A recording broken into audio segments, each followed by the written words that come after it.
దేవుని నామానికి మహిమ కలుగును గాక.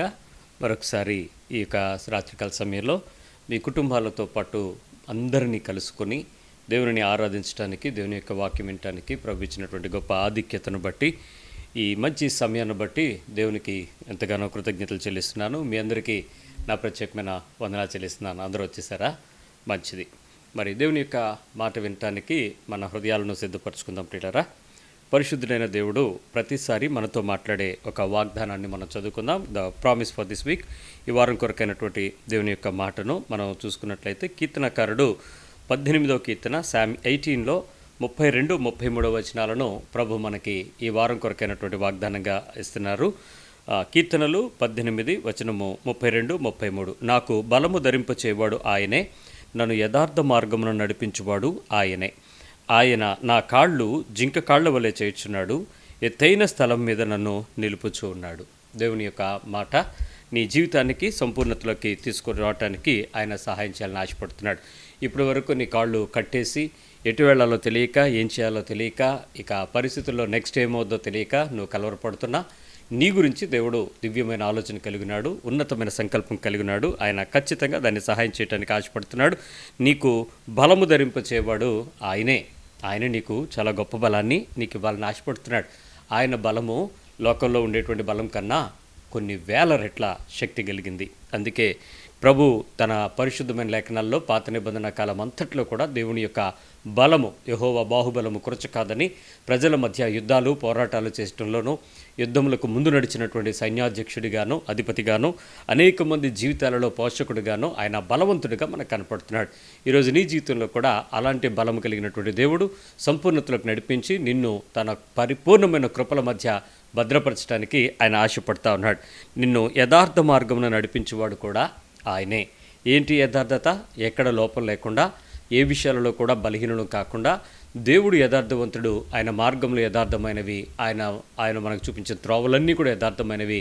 ఆయన నమ్మిన వారు మనమందరం కూడా యథార్థవంతులంగా ఉండాలి. మనం ఎప్పుడైతే యథార్థతకు నడవటానికి ఇష్టపడతామో ప్రభువు మన పక్షంగా, మన ముందర నడుచువాడుగా, మన ముందున్నటువంటి మార్గాలన్నీ సరళం చేసి నిన్ను ముందుకు తీసుకుని వెళ్తాడు. మనుషులు కరోనా గురించినటువంటి విపరీతమైన భయాలతోనూ, ఆందోళనతోనూ, మరిమిక్కిలి వార్తలు వింటుండగానే గుండెలు అదిరిపోయి, అవిసిపోయి, జారిపోయి రకరకాల అనుభవాల్లోకి మనం వెళ్తున్నాం. ఈ కొంతమందికి అయితే ఆశా నిరాశల మధ్య ఇక ఎప్పటికి తేరుకుంటాం, ఎప్పటికి వెళ్తాం, ఎప్పుడు మనం ప్రయాణం చేస్తాం, ఎప్పుడు మన గ్రామంలో వాళ్ళని చూసుకుంటాం, మన మనుషుల దగ్గరికి ఎప్పుడు వెళ్తాం, రకరకాల చింతలు, ఆందోళనలు మనలో చాలామందికి ఉన్నాయి. ఇవేమైనా ఒకటి మాత్రం గుర్తుపెట్టుకోండి, ఆయన నీకు బలము ధరిపించి నిన్ను నడిపిస్తానని, యథార్థ మార్గంలో నడిపిస్తానని నీతో చెప్తున్నాడు. కాబట్టి ధైర్యం తెచ్చుకోండి, బలహీనపడకండి, కృంగిపోకండి, నిరుత్సాహపడకండి. ఏం కడతాం, ఎలా కడతాం, ఏం తింటాం, ఎలా ఉంటాం, అన్నిటినీ కూడా చూచుచున్న దేవుడు. నీవు ఆయన మార్గముల మీద ఆశపడుతున్నట్లుగా, ఆయన కొరకు పూర్తి మనస్సు పెట్టుకున్నట్లుగా, ఆయన తప్ప నాకు వేరే ఆధారం లేదన్నట్లుగా ఆయన వైపు నువ్వు చూడాలని ఆయన ఎంతగానో కోరుకుంటున్నట్టు ప్రియులారా. కాబట్టి మీ కోరిక యావత్తును సఫలపరచాలని, మీ మార్గాలను స్థిరపరచాలని ఆశపడుతున్న ఆయనకి ఒక అవకాశం ఇచ్చి, నేను నిన్నే నమ్ముతాను, ఇంకా నా పరిస్థితులు కాదు, నా వల్ల కాదు, నా పరిస్థితులు అన్నీ కూడా, నా శక్తి అంతా అయిపోయింది, నా బలం అయిపోయింది, నా చేతి పనులు అయిపోయినాయి, నా దగ్గర ఉన్న సంపాదన అయిపోయింది, నేను దాచింది అయిపోయింది, దోచింది అయిపోయిందని నువ్వు ఎప్పుడైతే ఆయన వైపు చేతులు ఎత్తావో నిశ్చయంగా ఆయన నీ చేతులను బలపరిచి నిన్ను పోషిస్తూ, నిన్ను నడిపిస్తూ, నిన్ను స్థిరపరుస్తూ, నీ కొరకు ఆయన అద్భుత ఆశ్చర్యకార్యాలు అనేకులు చేయటానికి ఆయన నేటికి సిద్ధంగా ఉన్నాడు. నీ కాళ్లను జింక కాళ్ళ వల్లే చేస్తాడు, నీకు ఎత్తైన స్థలం మీద నిన్ను నిలబెడతానని ఆయన మాట్లాడుతున్నాడు. కాబట్టి ఆయన నిలబెడతాను అని అంటే ఆయన మాట ఇచ్చి మాట నిలబెట్టడానికి సమర్థత కలిగిన దేవుడు. కాబట్టి అంత గొప్ప సమర్థుడు అయిన దేవుణ్ణి మనం పట్టుకుని మనం కలవరపడిపోవాల్సిన పని లేదు, కృంగిపోవాల్సిన పని ఎంత మాత్రం లేదు. మీ పక్క వాళ్ళకి చెప్పండి, దేవుడు చూసుకుంటాడు, కంగారు పడద్దు, భయపడద్దు, నిరుత్సాహపడద్దు, అన్ని విషయాల్లో నాతో ఉంటాడు, మనతో ఉంటాడు, మన కుటుంబంతో ఉంటాడు, మనం తిరిగి నిలబెడతాడు, ఉత్తమమైన ప్రదేశంలో నిలబడతాం, మన కాళ్ళు నిలబడతాయి, మనం బలపరచబడతాం, మనం నడిపించబడతాం, మనం పోషించబడతాం, మనం విడిపించబడతాం. ఏది నీ దగ్గరికి రాదు, నీ గుడారాన్ని, ఏ నాశనకరమైన తెగులు గుడారాన్ని సమీపించదు. ధైర్యంగా ఉండండి. ఆమేన్. మంచిది. మరి దేవుని యొక్క వాక్యంలోనికి మనం వెళ్ళిపోదాం పిల్లరా. గడిచిన వారం మనం నేర్చుకున్నటువంటి విషయాన్ని ఒకసారి జ్ఞాపకం చేసుకుంటే, ఈ 14వ అంశాన్ని మనం ధ్యానం చేసుకుంటున్నప్పుడు నిర్లక్ష్యంగా, చాలా సులువుగా, టేక్ ఇట్ ఈజీ, చాలా ఈజీగా తీసుకుంటున్నాం, మనకు అలవాటైపోయింది. ఇలాంటి అలవాటైనటువంటి పద్ధతులు చెయ్యకూడదు అనే విషయం మనకు తెలిసినా కూడా చాలామంది చాలా ఈజీగా తీసుకోవటం అనేది మనం వదలలేనటువంటి ఒక సామాన్యమైన శరీరపరమైన అలవాట్లలో భాగంగా మనం మారిపోయాం. ఈరోజు పరీక్షించుకుంటున్న మనలో చాలామంది చాలా విషయాలలో ఉన్నంత సీరియస్గా తీసుకొని తనము అనేది ఒక్క భక్తి విషయంలోనూ ఆత్మీయత విషయంలోనూ మన పొరుగువానితో ఉండేటువంటి విషయాలలోనే మనం ఈ రకమైనటువంటి వీక్నెస్ని కలిగి ఉంటాం. ఈ బలహీనతను ఎప్పుడు కూడా ప్రభు మనతో ఏమనుకుంటాడంటే, ఆయన ఉన్న కాలంలో ఆయన మనతో చూపించిన మార్గంలో చేసిన పనుల్లో ఎలాంటి పద్ధతులు అయితే ఆయన చేశాడో మనం కూడా అలాంటి పద్ధతుల్లో చేయటానికి కలిగి ఉండేటట్లుగా ఆయన రక్తమాంసాలైన శరీరాలను ముందు మనలోకి ఇచ్చాడు.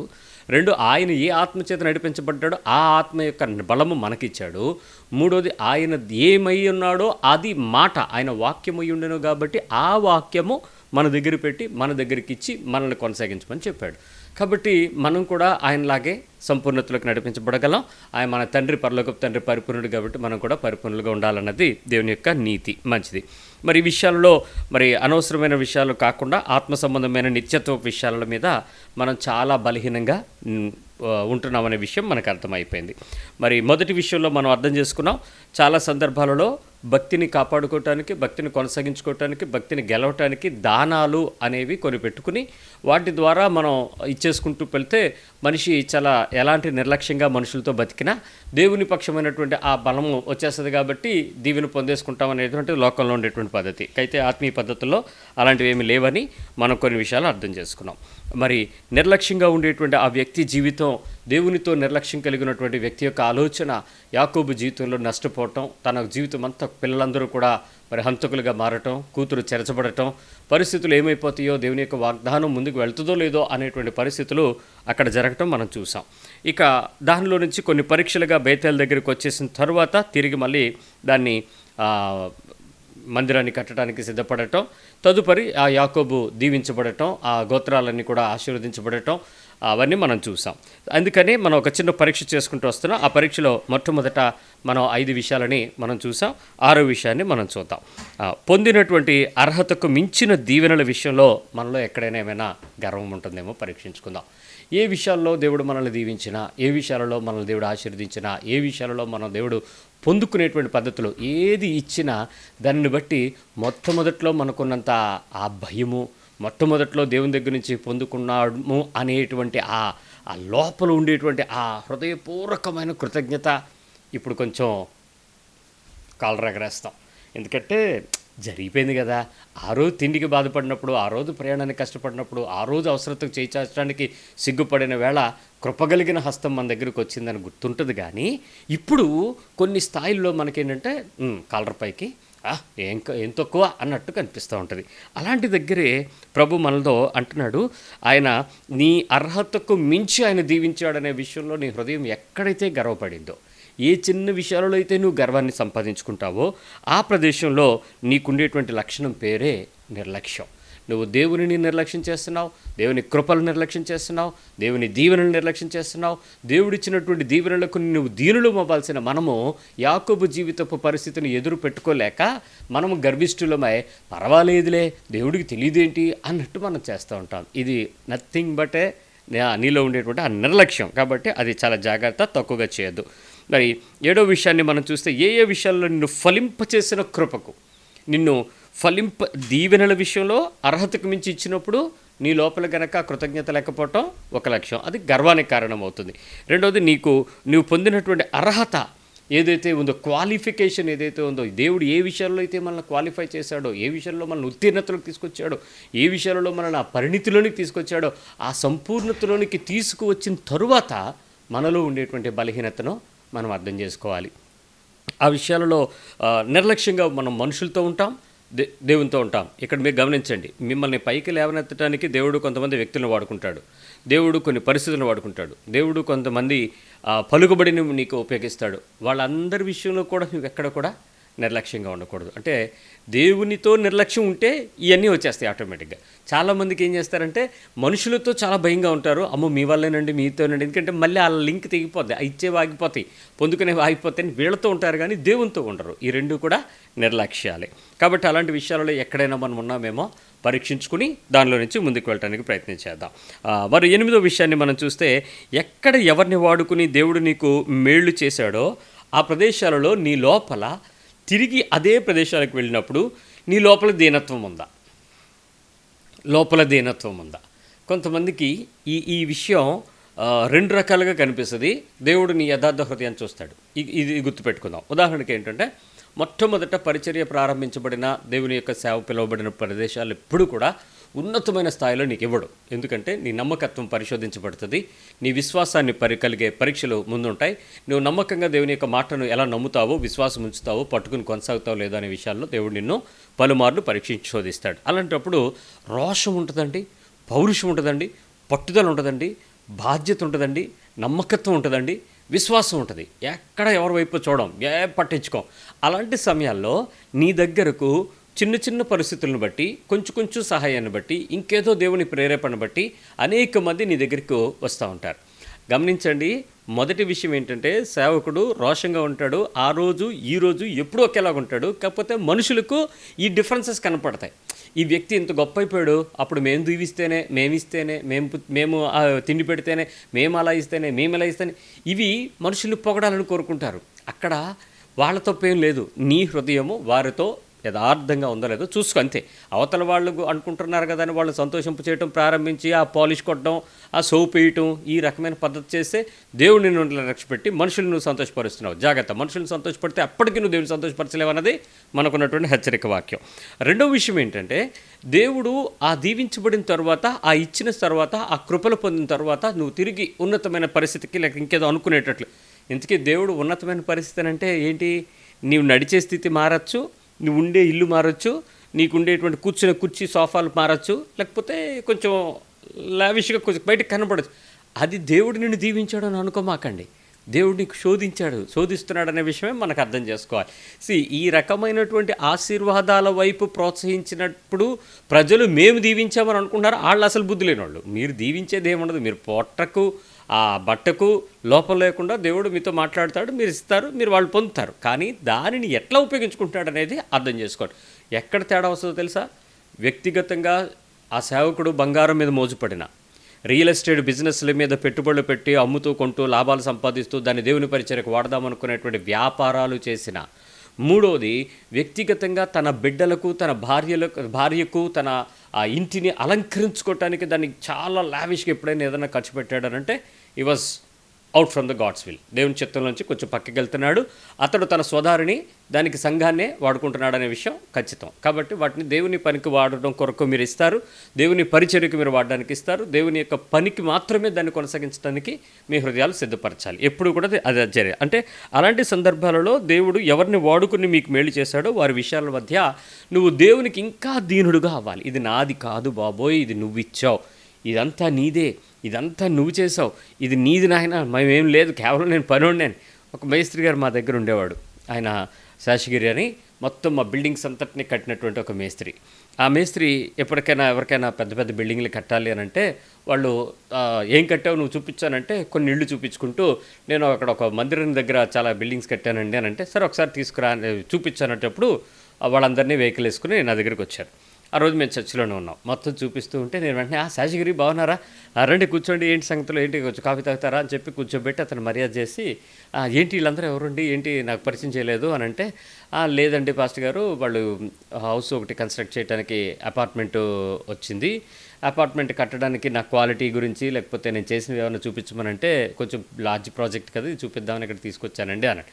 వెంటనే నేను శేషగిరి గారికి కావాల్సిన విషయాలన్నీ చెప్పాను. అంటే ఇలా చేస్తాడు ఈయన, ఇతను కమిట్మెంట్ ఉంది, ఇతను సిన్సియర్గా ఉంటాడు, ఇతను ఫైనాన్స్తో చాలా క్లియర్గా ఉంటాడు, ఎప్పుడు ఎవరిని ఇబ్బంది పెట్టాడు, మనకు చాలా ఎమికబుల్గా మాట్లాడతాడు అన్నీ నాతో చేసిన వ్యవహరించిన తీరంతా వాళ్ళకి చక్కగా ఎక్స్ప్లెయిన్ చేశాను. చేసిన తర్వాత ఆయన వెళ్ళేటప్పుడు ఒక మాట చెప్పాడు. ఏంటంటే, ఏదేమైనా సార్ ఇదంతా ఇంత తయారైంది అని అంటే, ఇది మేమేదో కేవలం కట్టాం కానీ అదంతా మీదే సార్ అన్నాడు. అవునా, ఈరోజు ఆ మేస్త్రి ఇదంతా నేనే కట్టాను, ఇది నాదంటే, ఇప్పుడు మీరు మనం అనుకున్నట్టే ఇదంతా నేనే చేశాను, ఇదంతా నేనే కట్టానంటే అది ఎవరిది? పనోడు కట్టాడు, నేను కాదు. ఇది నేను కట్టించాను, అది కూడా తప్పు. జ్ఞానం ఆయనది, వస్తువులు ఆయనవి, డబ్బు ఆయనవి, మనుషుల ప్రేరేపణలు ఆయనవి, మనుషుల సహాయం ఆయనది, అన్నీ ఆయనదైనప్పుడు నేను ఇంకెంత దీనత్వం. ఎప్పుడైతే నా లోపల దీనత్వం మిస్ అవుతుందో, నీ వ్యక్తిగత జీవితంలో నీ ఇల్లు కట్టుకున్న తర్వాత కానీ నువ్వు దేన్ని బట్టైనా దీనత్వంగా మారలేదంటే నువ్వు నిర్లక్ష్యం కలిగి ఉన్నావు. చాలామంది వాళ్ళు ఇంటిని బట్టి, ఇంటిని అలంకరించిన వస్తువులను బట్టి, సాధనాలను బట్టి అతిశయపడతారు, చాలా ఆనందిస్తారు, సంతోషిస్తూ ఉంటారు. కానీ దేవుని ఎదుట దీనులుగా మారరు. ఎప్పుడైతే నువ్వు దేవుని ఎదుట దీనత్వానికి సంపాదించుకొనని నీ ఆస్తి ఏదైనా సరే నిన్ను నిర్లక్ష్యంలోకి తీసుకెళ్తుంది, భయపడు. 9వ విషయంకి వస్తున్నా. నిన్ను ఆత్మీయంగా నిలబెట్టిన వ్యక్తులతో నీ స్పందన ఎలా ఉంది? In what way? కొన్నిసార్లు వారు మొట్టమొదట నిన్ను నడిపించడానికి చాలా ప్రయాసపడి ఉంటారు, ప్రార్థన చేస్తుంటారు, ఉపవాసించుంటారు, నీకు వాక్యం చెప్పుంటారు, సువార్త చెప్పుంటారు, దివారాత్రాలు నీ వెనకపడి ఉంటారు, నీ దగ్గరికి వచ్చి ఉంటారు, నీతో నడిచి ఉంటారు. ఈరోజు నీ ఆత్మీయ స్థితిలో నువ్వు అభివృద్ధి పొందిన తర్వాత వారి విషయంలో నువ్వు కొంచెం నిర్లక్ష్యంగా ఉండటం అనేది సహజం. ఎందుకంటే ఏదో సామెత ఒకటి ఉంది కదా, కొంచెం నెమ్మదిగా నేర్చుకున్న తర్వాత దానికే ఉందలే అనిపిస్తుంది. నిజానికి వాళ్ళతో నువ్వు నిర్లక్ష్యం కలిగి ఉండకూడదు, వారితో మంచి సంబంధం కలిగి ఉండండి.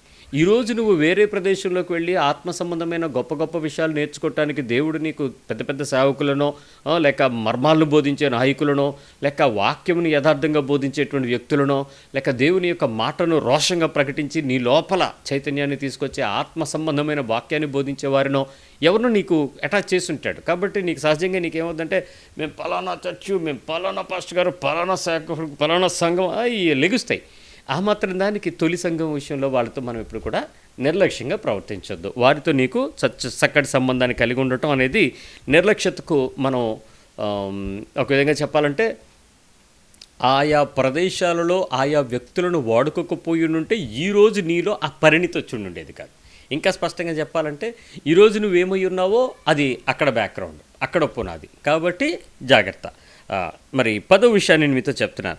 ఆత్మ సంబంధమైన వరాలు కానీ, ఫలాలు కానీ, జ్ఞానం కానీ, ఘనతలు కానీ మన విలువను పెంచినప్పుడు నువ్వు దేవునితో కానీ మనుషులతో కానీ నిర్లక్ష్యంగా ప్రవర్తించావా? స్పిరిచువల్ వార్ఫేర్లో నువ్వు గెలిస్తే, స్పిరిచువల్ బ్లెస్సింగ్స్లో నువ్వు పొందుకుంటే, స్పిరిచువల్ ఫ్రూట్స్లో ఆత్మీయ ఫలాలు నువ్వు పొందుకుని ఉంటే అప్పుడు నీకు ఎట్లా అనిపిస్తుంది? అలాంటి సందర్భాలలో నువ్వేమైనా వ్యతిరేకంగా ఆలోచించుంటే, ప్రత్యేకంగా నువ్వు తప్పు చేసి ఉంటే ఆ విషయాల్లో కూడా ఖచ్చితంగా నువ్వు దేవుని ఎదుట నిర్లక్ష్యంగా ఉన్నావు, మనుషులతో కూడా నువ్వు నిర్లక్ష్యంగా ఉన్నావు అనే విషయం నీకు అర్థం కావాలి. అయితే ఇక్కడ సందర్భాల్లో మనుషులందరినీ కూడా మీరు గణపరచమన్నాం కదా అని చెప్పి ప్రతిదానికి మా ఆత్మీయ చెల్లి, మా ఆత్మీయ అప్ప, మా ఆత్మీయ అన్న, మా ఆత్మీయ తల్లి ఈ ఏం బోధించమని చెప్పాలా దేవుడు? ప్రభువే కృపను బట్టి నీకు ఇచ్చాడు. అందుకని ఆ విషయాలలో ఆత్మ సంబంధమైనవి ఏవి ఇచ్చినా కూడా అవన్నీ ఎవరిచ్చారు? మీ సేవకులు ఇవ్వలే. ఒక ఆయన అంటున్నాడు, ఈ పాస్టర్ గారు నాకు ప్రార్థన చేసి నా మీద చేయించారు, అప్పుడు నాకు భాషలు వచ్చినాయి అనండి. మీ పాస్టర్ చేయిస్తే భాషలు రాలేదు. ప్రభువు నువ్వు భాషలో మాట్లాడటం ఆయనకు అవసరం అని అనుకున్నాడు కాబట్టి నీకు ఆ సమయంలో ఆ గాడిదని అక్కడ నుంచోబెట్టి ఒరే బాబు చేయి పెట్టానంటే పెట్టాడు. అంతేగాని ఈ పాస్టర్ నువ్వు దండ వేయాలని, ఈ పాస్టర్కి దండం పెట్టాలని, పాస్టర్ వెనకాతలు దండకం చదవాలని ప్రభు ఇప్పుడు కోరుకోలే. అలాంటి పనులు ఎప్పుడు చేయొద్దు. అలాంటి పాలిష్ పనులు చేసి దేవుని సంతోషపరచడానికి దాదాపు అసాధ్యం. ఈ విషయాలను మనం చాలా హెచ్చరికగా తీసుకోవాలి. ఇక్కడ మనుషులతో రెండవ నిర్లక్ష్యం. ఈ 10 అంశాలు ఎందుకు మీతో చెప్పారంటే ఈ 10 హెచ్చరికలు కూడా మనకు నిర్లక్ష్యం ఉంది, మనం ఏదైనా కొన్ని సందర్భాలలో నిర్లక్ష్యం ప్రవర్తించేలాంటి స్థాయి, నిర్లక్ష్యతకు మనం అవకాశం ఇచ్చే పరిస్థితులు మన ముందు ఉంటాయనేది నేను మీకు వార్నింగ్స్ ఇచ్చాను. ఇప్పుడు మరి కొంచెం లోతుకు వెళ్దాం. ఎప్పుడైనా నీ పొరుగు వానితో మనకు ఉండేటువంటి బిహేవియర్ విషయంలో బైబిల్ చాలా వార్నింగ్స్ ఇచ్చింది, చాలా వార్నింగ్స్ ఇచ్చింది. నేను ఈ వాక్యాన్ని ధ్యానం చేయడం ప్రారంభించినప్పుడు నేనేమనుకున్నానంటే మనుషుల మధ్యలో మనం టేక్ ఇట్ ఈజీగా ఎక్కడెక్కడ ఉంటాం, నిర్లక్ష్యంగా ఉంటాం చెప్దాం అనుకున్నా. కానీ ప్రభువు నాతో డీల్ చేయడం ప్రారంభించి చాలా లోతుగా కొన్ని విషయాలను మాట్లాడుతూ వాటి అర్థం చేసుకోవటానికి నాకు చాలా సమయం పట్టింది కూడా. బట్ కొన్ని మాటలు మీతో చెప్తాను.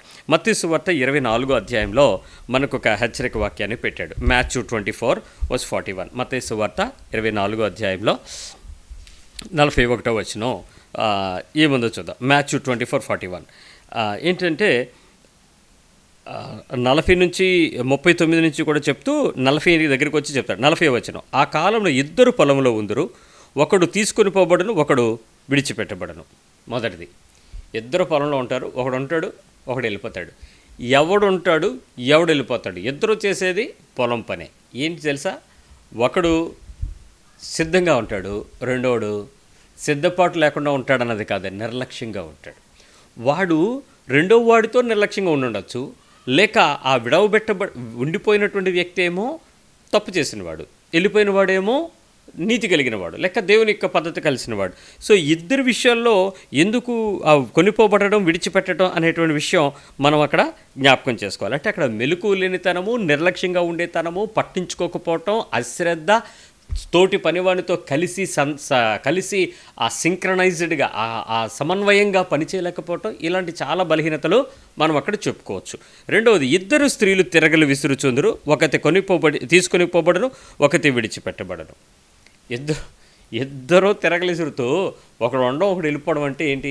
ఒకళ్ళు అలవాటుగా చేస్తున్నారు, ఒకళ్ళు బాధ్యతతో చేస్తున్నారు, ఒకళ్ళు సీరియస్గా చేస్తున్నారు, ఒకళ్ళు ఆకతాయిగా చేసుకుంటారు, ఒకళ్ళు పాటలో కూనరాగాలతో చేస్తున్నారు, ఒకరు పని విషయంలో లక్ష్యం ఉంచి చాలా జాగ్రత్తగా విసరడానికి. ఇంతకీ ఇసిరేది ఉందో పోసేది ఉందో తెలియదు, కానీ ఇద్దరూ చేస్తున్న పనిలో మాత్రం నష్టం ఒకటికైతే ఖచ్చితంగా ఉంది. అంటే నిర్లక్ష్యత. ఒక వ్యక్తి ఎప్పుడైతే తన ఆత్మ సంబంధమైన విషయాల యందు మెలకుగా లేకుండా భౌతిక సంబంధమైన జీవన విధానాన్ని రొటీన్గా కొనసాగుతాడో, నిర్లక్ష్యత నిన్ను పరలోకానికి చేరనివ్వకుండా నిన్ను ఆటంక చేయగలదనే విషయం, ఈ విషయాన్ని బట్టి మనం హెచ్చరిక తీసుకోవాలి. It's a very serious matter. అంటే నువ్వు టీవీ చూసేటప్పుడు దేవుని సంబంధమైన ఆలోచన రాదా? వస్తుంది. నువ్వు సినిమాలు చూసేటప్పుడు రాదా? వస్తుంది. నువ్వు ఆడుకునేటప్పుడు రాదా? వస్తుంది. నువ్వు ఇంట్లో పని చేసుకునేటప్పుడు రాదా? వస్తుంది. మీ ఇంట్లో పోట్లాడుకునేటప్పుడు రాదా? వస్తుంది. నువ్వే పని చేసినా దైవిక సంబంధమైన ఆలోచన అనేది నీకు ఉంటుంది. కానీ అక్కడ ఆ సమయము విడిచిపెట్టబడే స్థాయికా ఎత్తబడే స్థాయికా అనేది నీకు తెలుసు. ఆ టైంలో మనం మాట్లాడేటువంటి మాటలు, వ్యక్తపరుస్తున్న హావభావాలు, ఆనందిస్తున్న సంతోషాలు, ఆ మనుషుల మధ్యలో నీకు ఉండేటువంటి ఆ పరిపూర్ణమైన దైవికమైన క్రీస్తు సంపూర్ణమైన ప్రేమలేనితనము, ఇవన్నీ మనం జడ్జిమెంట్లోకి తీసుకొస్తాయి.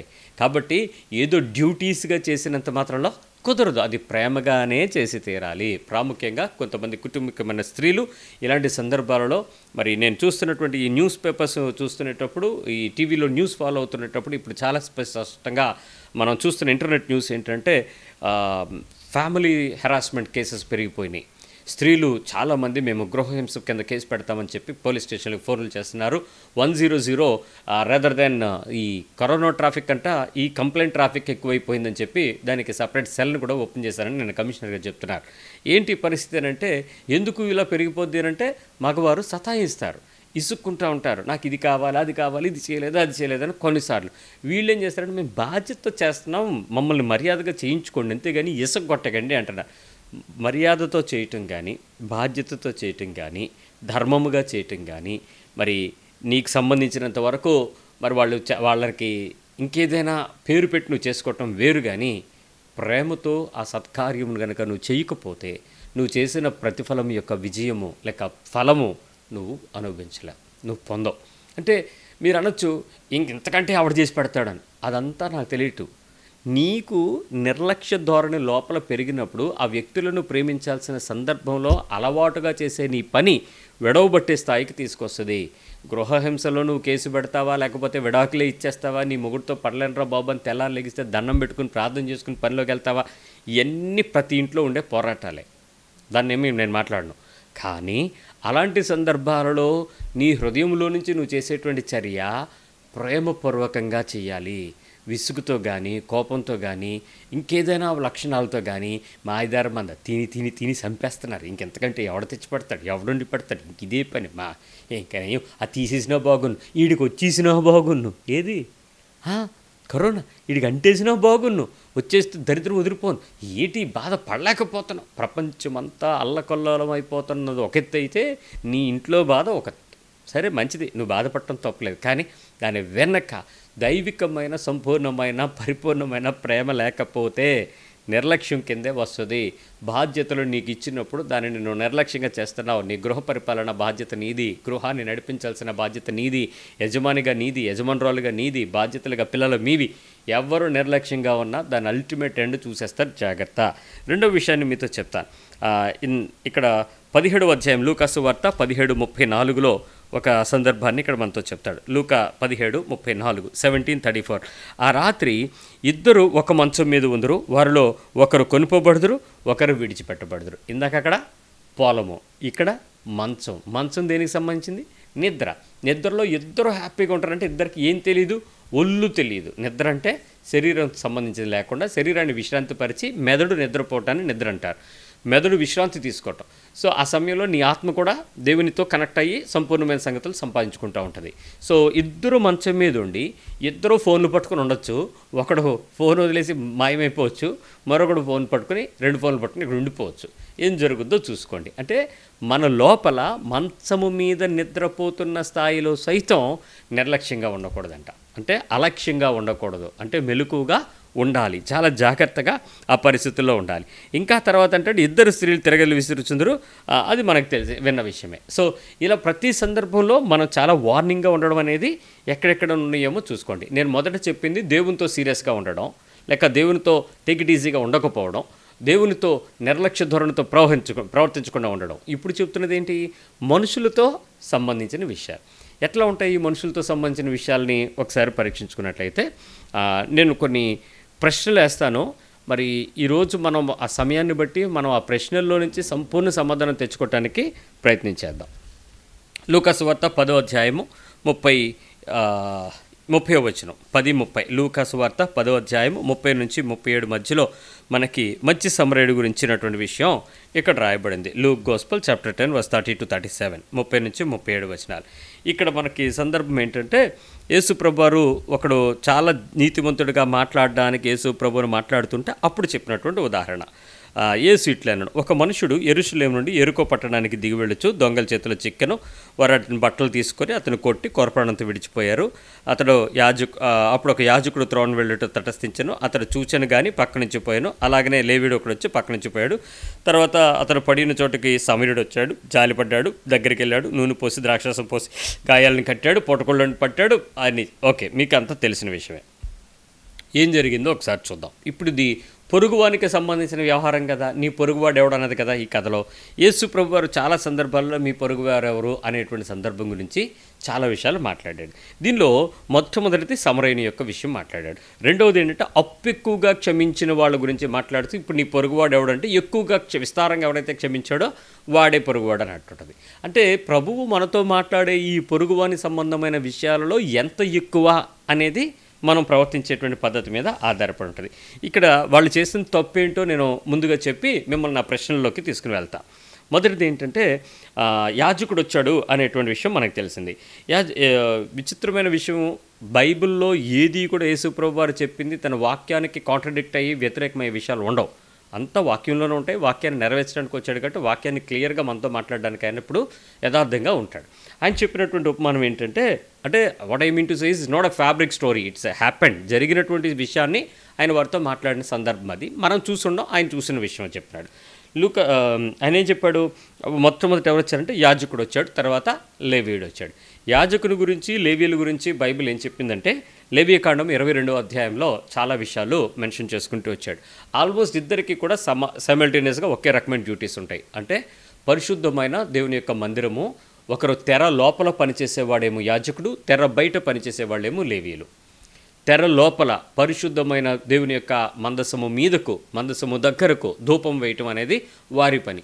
వాళ్ళకి సహాయకులుగా లేవీయుల్ని పెట్టాడు. వాళ్ళు అహరోను కుమారుల వంశమేమో లోపల ఉన్నట్టు, ఆయనతో ఉన్నటువంటి గోత్రాలలో ఒక గోత్రం లేవి గోత్రం, ఏ స్వాస్థ్యం లేని, ఏ భూమి లేని, ఏ స్థిరచరాస్తులు పొందని ఒక గుంపు ప్రజలందరూ మిగిలిన 11 గోత్రాలు కలిపి ఈ 12వ గోత్రాన్ని పోషించాలి. అలాంటి ఒక గుంపు లేవీయులు. ఈ లేవీయులకు చాలా నిష్టలు ఉన్నాయి. అక్కడ ఉన్నటువంటి యాజకులు ధర్మం నిర్వహించే వారికి కూడా నిష్టలు సేమ్. వాళ్ళు ఎలా ఉండాలంటే, పొరపాటున దేవుని అక్కడ మీరు చాలా విషయాలు ఉంటాయి. సంఖ్యాకాండం 19వ అధ్యాయంలో, లేవియకాండం 21వ అధ్యాయంలో, లేవియకాండం 22వ అధ్యాయంలో వీటికి సంబంధించిన వివరణలు ఉన్నాయి. వాటిని మీరు తర్వాత చదవండి, అందుకని మీకు వివరంగా ముందుకు వెళ్తున్నా. ఏంటనంటే, ఆ ప్రదేశంలో వాడి సొంత కుటుంబంలో శవాన్ని ముట్టచ్చు కానీ ఏ ఇతర శవాల్ని ముట్టుకోకూడదు. That's a rule. అది ఎస్టాబ్లిష్ చేసింది దేవుడు. దాన్ని ముట్టుకోకూడదని చెప్పాడు, ముట్టుకోకూడదు అంతే. ఎందుకు ముట్టుకుంటే ఏమవుద్ది? ఒకవేళ శవాన్ని ముట్టుకుంటే అపవిత్రపరచబడతాడు. అంటే ఆడు పొద్దు నుంచి సాయంత్రం వరకు కూడా ఎక్కడ పరిశుద్ధమైన ఏ పనికి, దేవుని సంబంధమైన ఏ పనికి దరిదాపుల్లో కూడా వెళ్ళడానికి అవకాశం లేదు. రెండవది, మనకి అపవిత్రత, వాడు శవాన్ని కనుక ముట్టినా, శవానికి సంబంధించినది ఏదైనా తనకు తగిలినా, తన వస్త్రము తగిలిన వెంటనే ఏం చేయాలి తెలుసా? మరి స్నానం చేయాలి. కంపల్సరీ కాళ్ళు కొడుకుంటే కుదరదు, స్నానం చేయాలి. అంటే ఈ 2 పరిస్థితులు ఎందుకు ఉంటే, ఇప్పటికీ కూడా మనం ఎవరి దగ్గరికైనా శవం దగ్గరికి వెళ్ళినా, అక్కడ మనం ఏం చేసినా మనం వెంటనే ఏం చేస్తుంటాం, ఇంటికి వచ్చేటప్పుడు స్నానం చేయమని సతాయిస్తారు. ఇది ఆచార సంబంధమైనదే కానీ ఆత్మ సంబంధమైనది కాదు. ఆ దినాలలో దైవిక పరిశుద్ధతకు ప్రయారిటీ ఇవ్వడం కొరకు ఆ పనులు చేశారు. ఈ దినాలలో దేవుడు నీలో ఉన్నాడు, నీతో ఉన్నాడు, నీ మధ్యలో ఉన్నాడు. కాబట్టి నువ్వు అలాంటి రూల్స్ చేసుకుని నేను ఇంకా కాళ్ళు కొడుకోలేదు, ఇంట్లో గొడవలు అయిపోవటం, బట్టలు తడపలేదని చెప్పి గొడవ, కొంతమంది ఏం 2 సెంటీమీటర్లు తల మీద నుంచి కిందకి అక్కడే నీళ్లు జల్లేసుకోవటం, సిమెట్రీ దగ్గర చూస్తూ ఉంటాం, వెళ్ళి కాళ్ళు కొడుకుని నీళ్ళు జల్లేసుకుని మళ్ళీ ప్రార్థన చేసుకున్నట్టు మళ్ళీ నోళ్ళు మంత్రాలు చదువు. ఇలాంటి యాదవేషాలు వేయమాకండి. దేవుని పద్ధతిని నువ్వు నిజమైన మారుమనసు పొందితే మారుమనసు తగిన క్రియలు నువ్వు చూపించాలి. అంతేకాని దానిలో ఆత్మ సంబంధమైన విషయాలే కానీ ఆరోగ్య సంబంధమైన విషయాలకు నువ్వు తీసుకో, తప్పులేదు. దాన్ని చాదస్తంగా ఆత్మకు జోడించుకో. ఈ రెండు వేరువేరు. అయితే ఇక్కడ స్నానం చేయటం అనేది చాలా స్పష్టంగా ఉంటుంది. వాళ్ళు ఏ పద్ధతి ప్రకారం అయితే చేయాలో ఆ పద్ధతి ప్రకారం వాళ్ళు పరిశుద్ధమైనటువంటి అవుటర్ పరిశుద్ధతకు వారు చాలా ఇంపార్టెంట్. పొరపాటును వాడి శరీరం లోపల పుండు కానీ, దురద కానీ, గజ్జి కానీ, మరి వాపు కానీ, ఏదైనా రసి కానీ అలాంటిది ఏది ఉన్నా సరే దేవుని సన్నిధిలోకి రావడానికి ఇద్దరికీ లేదు. లేవీయుడు రావడానికి లేదు, యాజకుడు రావడానికి లేదు. అంత నిష్టగా దేవుని పరిశుద్ధత దగ్గరకు మనం చూపించడానికి ముఖ్య ఉద్దేశం. అయితే వాళ్ళు ఆ పనులన్నీ జరిగించేటప్పుడు ఎలాంటి పరిస్థితుల్లో కూడా దాని వైపు వెళ్లకుండా ఉండడం అనేది దేవుని నీతి. ఉదాహరణకి ఆ ప్రదేశంలో మనం పాలిభాగస్తులైనటువంటి వాళ్ళుగా చేసేటువంటి పని ఏదైనా కూడా ఆ దేవుని సన్నిధికి జాగ్రత్తగా ఉండాలి అనేది. ఆ రోజుల్లో దేవుని సన్నిధి వేరే చోటు ఉండేది. ఆ గుడారంలోకి వెళ్ళాలి. ఆ ప్రత్యక్ష గుడారంలోకి తొంగి చూడటానికి అవకాశం లేదు. ఆవరణలో ఉండినప్పుడు ఈ పరిశుద్ధత అనేది నియమం. మరి ఇప్పుడైతే లేదు అన్నది నేను ముందుగా మళ్ళీ చెప్తున్నాను. కాబట్టి ఇప్పుడు నువ్వు ఎలక్ట్రికల్ శ్మశానానికి వెళ్ళినా, మామూలు సిమెట్రీకి వెళ్ళినా, లేకపోతే ఇంకెక్కడైనా దేనికి వెళ్ళినా నువ్వేం కంగారు పడిపోయి ఆ దయ్యాలు రావు, ఆ ధూళి రాదు, ఆ ఆత్మ రాదు, లేక దానికి సంబంధం ఇదేమీ లేదు. ప్రశాంతంగా నువ్వు వచ్చిన తర్వాత నువ్వు ఎప్పుడు రొటీన్గా ఎప్పుడు చేస్తావో అప్పుడు చేసుకో స్నానం. అంతేగాని దాన్ని గొడవలు పడమక్కండి, ఇంట్లో ప్రశాంతత పోగొట్టుకోకండి. మనుషుల మధ్యలో మనం ప్రేమపూర్వకంగా జరిగించుకోవాల్సిన విషయాలలో రోషపూర్వకంగా చేస్తాం. ఇదే చాలా పొరపాటు. ఈ విషయాన్ని ఈరోజు మనం మాట్లాడుకుంటున్నాం. ఇక్కడ ఒక వ్యక్తిని రక్షించుకునేటువంటి స్వేచ్ఛ మానవుడికి ఉంది. అతను చనిపోతే అతన్ని పట్టుకోవటం అనేటువంటిది, అతను లేకపోతే ఇంకేదైనా చేయటం అనేది స్వేచ్ఛ ఉంది. అయినంత మాత్రంలో వ్యక్తిగతమైన పరిశుద్ధతను దాటకుండా ఆ పని చేయడానికి అధికారం లేదు. ఆ రోజు పర్సనల్ హోలీనెస్ని, డివైన్ గాడ్లీ హోలీనెస్ని తప్పు చేసేటట్లుగా మార్చి వాడు వెళ్ళిపోయి ఏదో చేసేద్దామంటే కుదరదు. న్యూ టెస్ట్మెంట్లో యేసుప్రభువు వారు మనం చాలా సింపుల్గా మాట్లాడు. ఏం చెప్పాడు చూసారా? ఆయన ఒకటే మాట చెప్పాడు, మీలో ఎవరికైనా ఒక ఎద్దు ఉండి ఆ ఎద్దు వల్ల వాడి జీవనోపాధి సంపాదించుకుంటూ ఉంటే అది గనక వెళ్ళి విశ్రాంతి దినం గోతులో పడిపోతే నువ్వు వెళ్ళి మందిరంలో కూర్చుంటావా, ఎద్దును బయట తీవా అని అడిగాడు. అంటే అది చాలామందికి తెలియని ప్రశ్న. ఏంటిది ఇలా జరిగింది, ఇలా అంటే ఎలా అంటాడు, బాబు ఏమవుద్ది, నిజమే కదా, ఎద్దు ఒక 2 రోజులు ఉంచేస్తే దాన్ని ఇంకేదైనా పడి దాన్ని చంపితే లేకపోతే ఇంకేదైనా జరిగితే లేదు తీయాలి అని తీయాలి అంతే, విశ్రాంతి దినానికి సంబంధం లేదన్నాడు అక్కడ. అంటే ఈ రెండింటిని మనలో ఆ నూతనత్వాన్ని, ఆత్మ సంబంధమైన వాటిని దేవుడు చూపిస్తున్న విషయాన్ని మనం గమనించాలి. ఇంకొకటి ఏంటంటే చాలాసార్లు మనకున్నటువంటి కట్టుబాట్లు, ఆచారాలు, వ్యవహారిక పద్ధతులు, సామాజిక దూరాలు ఇవన్నీ కూడా మనుషుల మధ్యలో నిర్లక్ష్యానికి, వారిని పట్టించుకోకుండా ఉండడానికి కారణం కాకూడదు.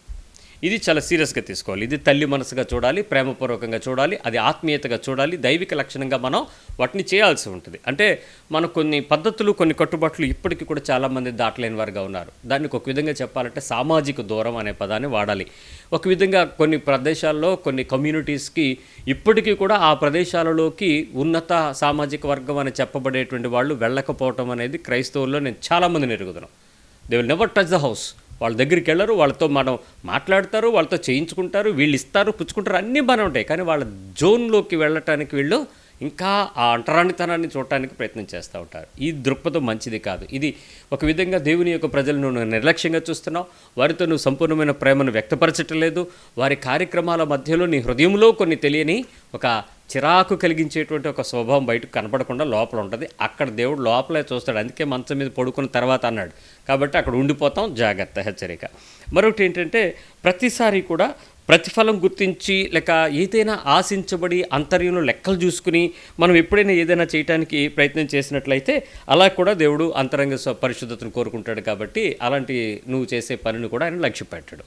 వాడు చూడండి తిరిగి ఏమన్నాడంటే, వాడు నూనె పోసాడు, ద్రాక్షరసం పట్టించాడు, వాడిని ఎత్తుకుని తీసుకుని వెళ్ళాడు, మళ్ళీ పొట్టకొళ్ళుంట్లో పెట్టాడు, మళ్ళీ తిరిగి 2 దేనారాలు ఇచ్చి మళ్ళీ ఇంకేమైనా అయితే ఇస్తానన్నాడు. అంటే ఒకరోజు దినము పనిచేస్తే 1 దేనారము ఒడంబడిక. మనం చదివాం కదా, ఒక ఉదాహరణలో యేసుప్రభువు చెప్తారు, నువ్వు పొద్దు నుంచి పని చేస్తావా, నీకు 1 దేనారం ఇస్తానని అంటాడు. అలాగేనంటే అంటే ఒకరోజు కూలి. అతన్ని 2 రోజులకి సరిపడ కూలి వాడికి ఇచ్చేసి, అంటే పొద్దున్నుంచి సాయంత్రం వరకు కష్టపడితే వాడికి వచ్చేటువంటి డబ్బుని ఉచితంగా ఇవ్వగలిగాడంటే 2 దేనారాలంటే ఈరోజు పెద్ద రూ. 2 అని కనిపిస్తుంది. ఆ రోజుల్లో చాలా ఎక్కువ విలువైనటువంటి సొమ్ము. అలాంటి సొమ్ముని వాడు ఇచ్చేసి, నేను మళ్ళీ వచ్చినప్పుడు కూడా నేను ఇచ్చుకుంటానంటే వీడికాడేమో చుట్టమా బావమరిదా? ఏమీ లేదు. ఊరోడా లేకపోతే సామాజిక వర్గమా? ఏమీ లేదు. అసలు ఎవడో కూడా తెలియదు. తెలిసినోడేమో పక్క నుంచి పోతున్నాడు, తెలియనోడేమో పట్టించుకోవాలి. అలాంటి పరిస్థితుల్లో తెలియని వ్యక్తి అన్నోన్ పర్సన్ వచ్చి అన్నోన్ పర్సన్కి పరిచయం చేస్తూ ఎంత జాగ్రత్తగా చేయాలన్న విషయం మత్స్య సమరైన విషయం ద్వారా మనకి కొన్ని హెచ్చరికలు ఇస్తున్నాడు. సో అట్లాగే ఎప్పుడూ కూడా చాలా జాగ్రత్తగా మనం దాన్ని చూసుకోవాల్సిన విషయం ఉంది. ఇక్కడ మీకు ఒక హెచ్చరిక చేయాలి. మత్తయి సువార్త 25వ అధ్యాయము నీ మీదకు ఎప్పుడు కూడా రాకుండా చూసుకో. మాథ్యూ 25లో నువ్వు చేసేటువంటి పని ఎలా ఉంటుందంటే 25వ అధ్యాయంలో 35వ వచనం చూసినట్లయితే మాథ్యూ 25:35 25వ అధ్యాయము 35వ వచనం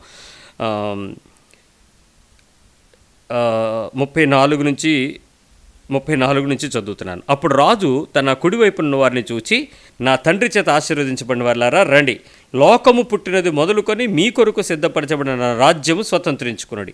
నేను ఆకలిగొంటిని, మీరు నాకు భోజనం పెట్టిరి, దప్పిగొంటిని, దాహమిచ్చితిరి, పరదేశినేంటిని, నన్ను చేర్చుకుంటురి, దిగంబరనేంటిని, నాకు బట్టలు ఇచ్చితిరి, రోగినేంటిని, నన్ను చూడవచ్చితిరి, చెరసాలలో ఉంటిని, నా యొద్దకు వచ్చితిరని చెప్పుచు. ఈ మాట ఎప్పుడు చెప్తాడో తెలుసా? వాళ్ళు ఎవరో తెలుసా? అక్కడ తీసుకున్న వాళ్ళు ఎవరో, అది పొందుకున్న వాళ్ళు ఎవరో నీకు తెలిసింది ఇప్పటికైనా? వాళ్ళు ఎవ్వరూ కూడా రికగ్నైజ్డ్ పీపుల్ కాదు, నోన్ పీపుల్ కాదు, అందరికీ కావాల్సినటువంటి కామన్ ఫిగర్స్ కాదు. అలాంటి అన్నోన్ పీపుల్తో నువ్వు ఎవరితో అయితే నిర్లక్ష్యంగా ఉండకుండా ప్రేమపూర్వకంగా నీ పొరుగువానిగా చూడగలుగుతావో అప్పుడు మాత్రమే. ఇక్కడ పొరుగువాడంటే ఏంటి? నీకు చప్పట్లు కొట్టినా, నీకు గంట వాయించినా, నీ వెనకాతలు తందాన తానన్నా వాడితో నువ్వు చాలా బాగుంటావండి. వాళ్ళు నీకు బాగా నచ్చుతారు. వాళ్ళు నీకు ఇచ్చే బహుమానాలు, వాళ్ళు నీకు ఇచ్చే గ్యాసు, వాళ్ళు నీకు ఇచ్చేటువంటి ప్యాంపర్స్ ఇవి బాగుంటాయి. నిజానికి దేవుడు ఎలాంటి వారితో పట్టుకుంటానన్నాడు? అది మనం చదువుతుంటే నాకు భయం వేసింది. ఎందుకంటే ఆశీర్వదించబడిన వారులారా అని పిలిచి అంటాడంట. భూమి ప్రారంభంలో నుంచి, అంటే సృష్టి ప్రారంభమైన ఆదికాండం 1వ అధ్యాయం నుంచి ఇప్పటి వరకు దాచబడి ఉన్నది ఎవరికి ఇవ్వకుండా నీ కోసం ఉంచాడంటే కొన్ని ప్లేసులు చూసుకో. మరి ఇన్ని లక్షల మంది, ఇన్ని కోట్ల మంది ప్రజలు చనిపోయి ఉన్నారు ఇప్పటికీ. వాళ్ళందరికీ దాచిన ప్లేస్ ఉందా? కానీ నీ కోసం ఒక ప్లేస్ ఉంచుతున్నాడు అంటే నీ ప్లేస్ నీ కోసం రిజర్వ్ చేశాడంటే నువ్వు దాన్ని, నీకు ఆ క్వాలిటీస్ వస్తే నువ్వు ఖచ్చితంగా దాన్ని పొందుకుంటావు, దానిలో నో డౌట్. సో ఆ క్వాలిటీస్ నువ్వు ఎలా తెచ్చుకోవాలో ప్రయత్నం చేసుకో. ఒకవేళ నువ్వు ఏ రకమైన ఉద్దేశంతో బట్టలు ఇచ్చుంటావు, ఏ రకమైన ఉద్దేశంతో భోజనం పెట్టుంటావు, ఏ రకమైన ఉద్దేశంతో వాడిని రోగంగా ఉంటే వాడిని వెళ్ళి ఆదరించుంటావు, వాడిని ఒకవేళ అరెస్ట్ చేశారనుకో అక్కడికి వెళ్ళి ఏమైనా సహాయపడి ఉంటావు. ఏ పరిస్థితుల్లో ఆ వ్యక్తి యొక్క రోగమును నువ్వు పరామర్శించి ప్రేమతో మాట్లాడి ఆదరించి ఏం చేసావని అవన్నీ చూసారా? ఆశీర్వదించబడు. ఎవ్వరో విలువైన వ్యక్తికి నువ్వు చేస్తే అది రికగ్నైజ్ అయిపోద్ది. ఎందుకంటే వాడు తిరిగి మళ్ళీ చేస్తాడు. వీళ్ళు నీకు తిరిగి మళ్ళీ ప్రత్యుపకారము వారు చెయ్యలేని వారితో నువ్వు చేస్తేనే అది పొరుగువాడితో మన ప్రేమ. అలాంటిది మొన్న ఒక ఆయన అడుగుతుంటే నేను చెప్పాను, నాయన ఎవడు ముక్కు ముఖం తెలియనోడికే సాయం చేస్తున్నాను, నువ్వు నాకు బాగా తెలిసినోడు, నీ చేయడం మానేస్తానా? నీకు ఖచ్చితంగా చేస్తాను, తీసుకెళ్ళు, నువ్వు అందుకో, దాన్ని పొందుకో, దాన్ని చెయ్యి నువ్వు అని చెప్పి వాడికి ఇచ్చాను. తర్వాత నాకు అర్థమైంది, ముక్కు ముఖం తెలియనోడికి ఇచ్చినప్పుడు ప్రభు ఆనందించినంత నాకు బాగా తెలిసినోడికి ఇస్తే అట్లా అని నాకు బాగా తెలిసిన వాళ్ళందరికీ నేను మొహం వెనక్కి పెట్టినా కూడా దేవుడు నన్ను లెక్క అడుగుతాడు. ఆ విషయం కూడా ప్రభు బైబిల్లో చెప్పాడు.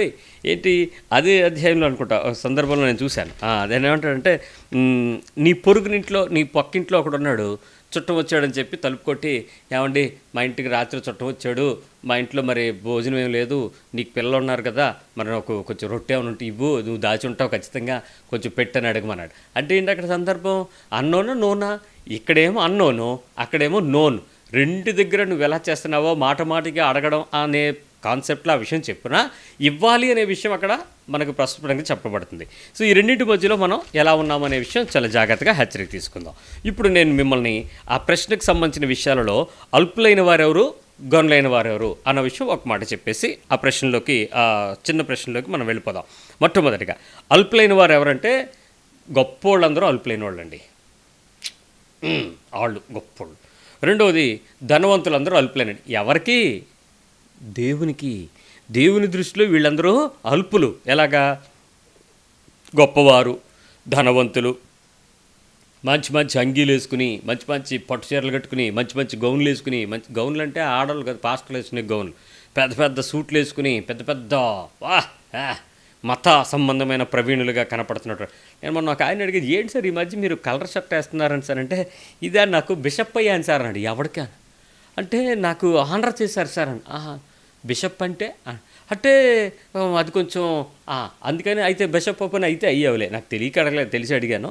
ఈ లోపల పర్పుల్ కలరు ఇక్కడ నుంచి ఇక్కడికేమో చిన్న వైట్ మొక్క చిన్నది ఏంటంటే అది బిషప్ డ్రెస్ అంట. ఓహో, మీరు బిషప్ అయ్యగారా అంటే అయ్యగారు అనాలనుకుంటా ఆ మనుషుల్ని ఏమో. సరే, వీళ్ళందరూ దేవుని దృష్టిలో అల్పులు, మనుషులుగా మీరు గనులు అవుతారు. రైట్. రెండు తర్వాత మంచి అధికారము, మంచి పదవిలో ఉండేవాళ్ళు దేవుని దృష్టిలో అల్పులు అవుతారు. మంచి బట్టలు బంగారంతో తిరిగేవాళ్ళు దేవుని దృష్టిలో అల్పులు అవుతారు. కొంతమందికి నలుపు తెలుపు కాంబినేషన్స్ని కూడా చూస్తూ ఉంటారు. బాగా తెల్లగా ఉండేవాళ్ళతో బాగా దేవుని దృష్టిలో వాళ్ళు అల్పులు అవుతూ ఉంటారు. మరి మంచి ఉద్యోగాలు మంచి వాహనాలు కలిగి ఉన్నవాళ్ళు దేవుని దృష్టిలో అల్పులు అవుతారు. లగ్జరీగా బతికేవాళ్ళు దేవుని దృష్టిలో అల్పులు అవుతారు. పెద్ద పెద్ద సంఘాలను బట్టి అది చేపడేవారు దేవుని దృష్టిలో అల్పులు అవుతారు. ఇప్పుడు గనులైన వారు దేవుని దృష్టిలో ఎలా ఉంటారో తెలుసా?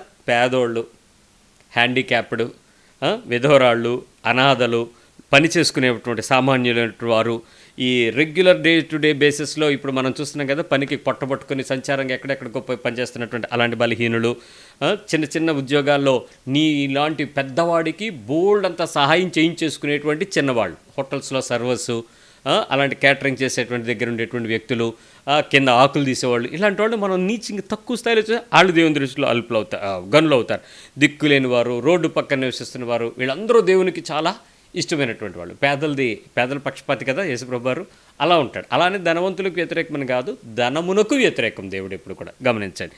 సో ఇప్పుడు ఈ పరిస్థితుల్లో మనం ఎలాంటి పరిస్థితుల్లో మనం జాగ్రత్తగా ఉంటామో చెక్ చేసుకుందాం. సో ఫస్ట్ నా 5 క్వశ్చన్స్ త్వరగా తీసుకుంటాను, తర్వాత 10 క్వశ్చన్స్ స్పీడ్కి వెళ్దాం. మొదటి చూద్దాం. ఫస్ట్ ఏంటంటే, నీ సంఘంలో బాగా పేదలైనటువంటి వారు 5 మంది పేర్లు చెప్పండి మీ చర్చిలో. రియల్గా హానెస్ట్గా చెప్పండి. మీ చర్చిలో మీ సంఘంలో బాగా పేదలు అనేటువంటి వారు 5 పేర్లు చెప్పండి. నేను మీకు ఎందుకు అడుగుతున్నాను తెలుసా? 5 మీకు తెలుసు, మనుషులు మీకు గుర్తుంటారు, వాళ్ళ పేర్లు మీకు గుర్తుండవు. ఎందుకంటే మీకు అంత అవసరం లేదు. మీకు క్రిస్మస్కే అవసరం అవుతాడు, చీర ఇవ్వడానికో, ప్యాంట్ ఇవ్వడానికో, లుంగి ఇవ్వడానికో, లేకపోతే ఏదో ఇవ్వడానికో, ఆ డబ్బులు ఏదో ఆ టైంలో మీకు ఎక్కడ లేని భక్తి వచ్చేస్తుంది. ఉత్తప్పుడంతా చచ్చిపోయిన వాళ్ళు ఆ టైంలో నీకోసం వాళ్ళు బతికొస్తారు. వీళ్ళు కూడా అలాగే తిరుగుతారు, దేశదిమ్మర్లు, ఆయా సంఘాలు తిరుగుతారు. అందువల్ల కొంత సరే, నీ సంగతి చెప్పు. ఒక్క 5 మీ సంఘంలో బాగా బీదలైనటువంటి వారు అనేటువంటి అభిప్రాయం కలిగినటువంటి వాళ్ళ చర్యలు మీరు రెగ్యులర్గా ఒక 2-3 రోజులు సంఘమే కనుక వారానికి జరిగితే, ఆ సమయాలలో మనుషులు ఎలాంటి వస్త్రధారణ, ఎలాంటి మాటలు, ఎలాంటి పద్ధతులు, వాళ్ళు నీకు అర్థమైనంత స్పీడ్గా వాళ్ళకి అర్థం అవ్వదు. వాళ్ళు ప్రతిసారి నీ బైబిల్కే చూసి ఏంటి చెప్పారని అడుగుతుంటారు, అది ఏం రాసావు అని చెప్తుంటారు, వాళ్ళు ఏదో ఎదుగుతూ ఉంటారు, నువ్వు తీసేవాలి, చిరాకు పడుతుంటావు. కొన్నిసార్లు ప్రేమ ఉంటుంది, కానీ కొన్నిసార్లు నువ్వు వినడానికి కూడా వాళ్ళు నీకు సహకరించరు, అందుకని నీకు వాళ్ళ మీద కోపం వస్తాయి. వీళ్ళు పూర్ ఇన్ సంథింగ్. సో 5 పేర్లు చెప్పగలిగారా? నోట్ చేసుకోండి. 5 పూర్ పేర్లు చెప్పండి మీరు. ఎవ్వడూ చెప్పలేడు, ఎందుకంటే నీకు నిర్లక్ష్య ధోరణి చాలా ఎక్కువగా ఉంది, గుర్తుపెట్టుకో. ఇక్కడ నన్ను అడిగినా కూడా మేము చెప్పేస్తాం. ఏంటంటే మాకు లిస్ట్ ఉంటుంది, మేము డైరీ రాసేసుకుంటాం. మరి ఇదిగో ఆ వీధిలో ఎవరెవరు చీరలు ఇవ్వాలి, వెనకగుండారు ఎవరు, వీళ్ళు, ముసలోళ్ళు ఎవరు, వీళ్ళు, ఈ మధ్యకాలంలో భర్తలు చనిపోయిన వాళ్ళు ఎవరు, వీళ్ళు. మాది లిస్ట్ ఉంటుంది, కానీ వాళ్ళ పేర్లతో సహా నీ హృదయంలో ఎలా ఉందో అన్నది ఇంపార్టెంట్. నెంబర్ 2, నీ కుటుంబ రిలేటివ్స్లో, ఫ్యామిలీ రిలేటివ్స్ మొత్తంలో కూడా హై ప్రొఫైల్ ఉన్నటువంటి 5 పేర్లు చెప్పండి. హై ప్రొఫైల్ బాగా, మా వాడు ఉన్నాడండి, సెక్రటరియట్లో పనిచేస్తాడు, ఎడ్యుకేషన్ డిపార్ట్మెంట్, సీఎం పేషి, మా వాడు డాక్టరు, మా వాడు ఇంజనీరు, మీ వాళ్ళు ఉన్నారు కదా, హై ప్రొఫైల్ మంచి పొజిషన్స్లో వాళ్ళ గురించి చెప్పుకుంటే నీకు ఎక్కడ లేని రొమ్ములో ఒక 2-3 అంగుళాలు ఛాతీ పెరిగిపోద్ది. వాళ్ళ గురించి అలా చెప్పుకోవాలనిపిస్తుంది.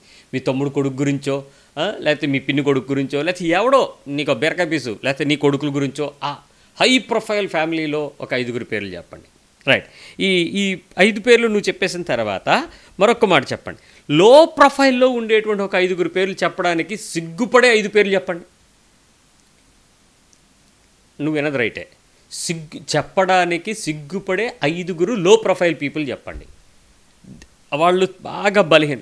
నువ్వు పలకరించేటప్పుడు అన్నయ్య, తమ్ముడు, అక్క, చెల్లి అనుకుంటావు, కానీ ఎవరికైనా పరిచయం చేయాల్సి వచ్చినప్పుడు ఆ పక్కన ఉన్నటువంటి వ్యక్తి మంచి పొజిషన్లో ఉండి, ఈ పక్కన లో ప్రొఫైల్లో ఏ పని చేయకుండా, ఏ పని చెప్పుకోవటానికి లేనటువంటి వ్యక్తి నీ పక్కన ఉంటే ఫస్ట్ ఎవరిని ఇంట్రడ్యూస్ చేస్తావు, ఏమని ఇంట్రడ్యూస్ చేస్తావు? ఒకవేళ అవసరమైతే కొంచెం ఈ మనిషిని డీగ్రేడ్ చేయకుండా ఉండడానికి నువ్వు వాడగలిగేటానికి లోపల పడే తపన చూసావా, అద్దండి రెక్లెస్నెస్, నిర్లక్ష్యత. మూడో ప్రశ్న, నువ్వు రోజు కలిసి ఉండే చోట నీకు విష్ చేస్తారా, నువ్వు విష్ చేస్తావా? ఈ ఇద్దరి మధ్యలో విష్ చేసే వాళ్ళ పేర్లు నీకు తెలుసా? నీకు విష్ చేసే వాళ్ళ పేర్లు నీకు తెలుసా? గుడ్ మార్నింగ్, గుడ్ ఆఫ్టర్నూన్ ఏదో చెప్తారు కదా, అది నీకు తెలుసా? వాళ్ళు ఎవరెవరో తెలుసా? ఐడెంటిఫైడ్ వేరు, విష్ చేయటం వేరు. చాలా చక్కటి ఉదాహరణలు ఆ విషయాల్లో నేను విన్నాను. ఒక సహోదరుడు ఒక ఫ్యాక్టరీలో పనిచేస్తూ ఉన్నాడు. ఇట్స్ అ కోల్డ్ ఐస్కి సంబంధించిన ఒక ఫ్యాక్టరీలో పనిచేసేటప్పుడు లోపలికి వెళ్ళేటప్పుడల్లా, డ్యూటీలోకి వెళ్ళేటప్పుడల్లా కూడా సెక్యూరిటీకి అతను గుడ్ మార్నింగ్ చెప్పి వెళ్ళేవాడంట. How are you, good morning అని చెప్పేసి వెళ్ళిపోతూ ఉండేవాడని.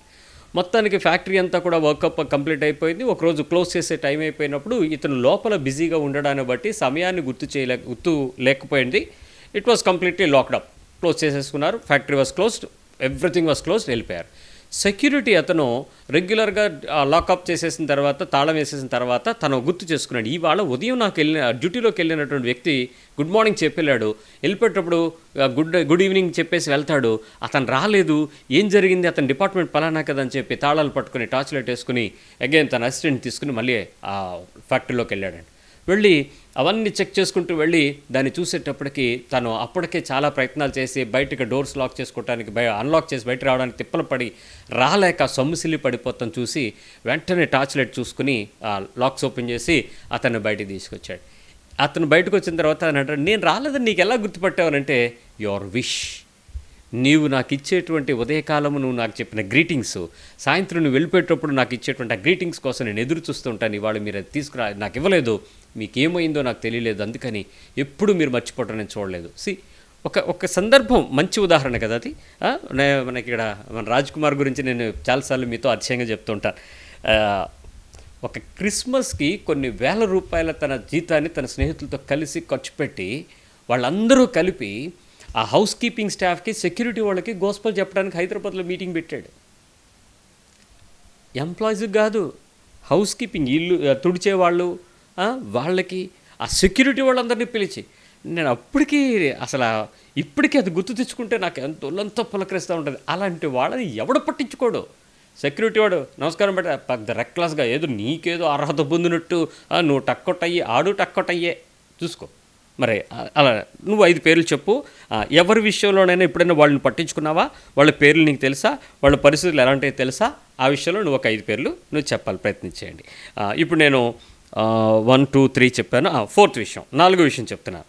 4వ విషయంలో నీకు తెలిసిన ఇతర సంఘస్థులు, అదర్ దాన్ యువర్ చర్చ్, ఇప్పుడు నీ ఫెలోషిప్ కాకుండా ఇంకెవరైనా ఎక్కడి నుంచైనా పాత సంబంధం కానీ కొత్త కానీ ఎవరైనా ఫెలోషిప్ సభ్యులు మీకు తెలుసుంటే వాళ్ళందరి విషయంలో మీరు ఒకసారి జ్ఞాపకం చేసుకోండి. నెంబర్ 1, ఇక్కడ వాళ్ళ అవసరతలు తీర్చగలిగే స్థాయిలో నీ సంఘాన్ని దాటి అని అంటే ఇక్కడ 3 conditions. Number 1, first is always your priority. నీ చర్చ్ ఈజ్ చాలా ఇంపార్టెంట్. విశ్వాస గృహానికి చేరిన వారికి మొట్టమొదటి మీ సేవ పరిచర్యలో మీ భాగాలు, మీ సహాయాలు, మీ దాతృత్వము, మీ సంపూర్ణ సహాయము అందాలి. First it should be belongs to your church first. ముందు మీ సంఘానికి ఇవ్వకుండా మీరు బయట వాళ్ళకి ఇవ్వడానికి తగదు, అది కూడదు, అది బైబిల్ నిబంధన కాదు.